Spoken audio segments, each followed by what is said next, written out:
107મું નામ શરણાધ્વ પ્રદર્શક.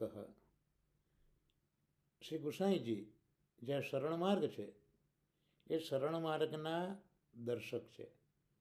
ઠાકોરજીએ તો ગીતામાં આજ્ઞા કરી કે તું બધા જ ધર્મો ત્યજી દે અને મારા શરણે આવી જા. તો આ જે શરણ માર્ગ છે એનો ઉપદેશ ભગવાને કર્યો. ગુસાઈજી પણ આ શરણ માર્ગના ઉપદેશક છે. પણ શરણ માર્ગ પણ બે પ્રકારનો છે, મર્યાદા પ્રકાર અને પુષ્ટિ પ્રકાર. તો મર્યાદા શરણ જે છે એ સકામ છે, કંઈક ફળની પ્રાપ્તિ કરવી છે. જ્યારે જે પુષ્ટિ શરણાગતિનો પ્રકાર છે એ તો અલૌકિક છે અને એ તો પ્રભુની જે પ્રાપ્તિ છે તેના માટે આ પ્રકાર છે. તો એ પ્રકાર શ્રી ગુસાઈજી મહારાજ પોતાના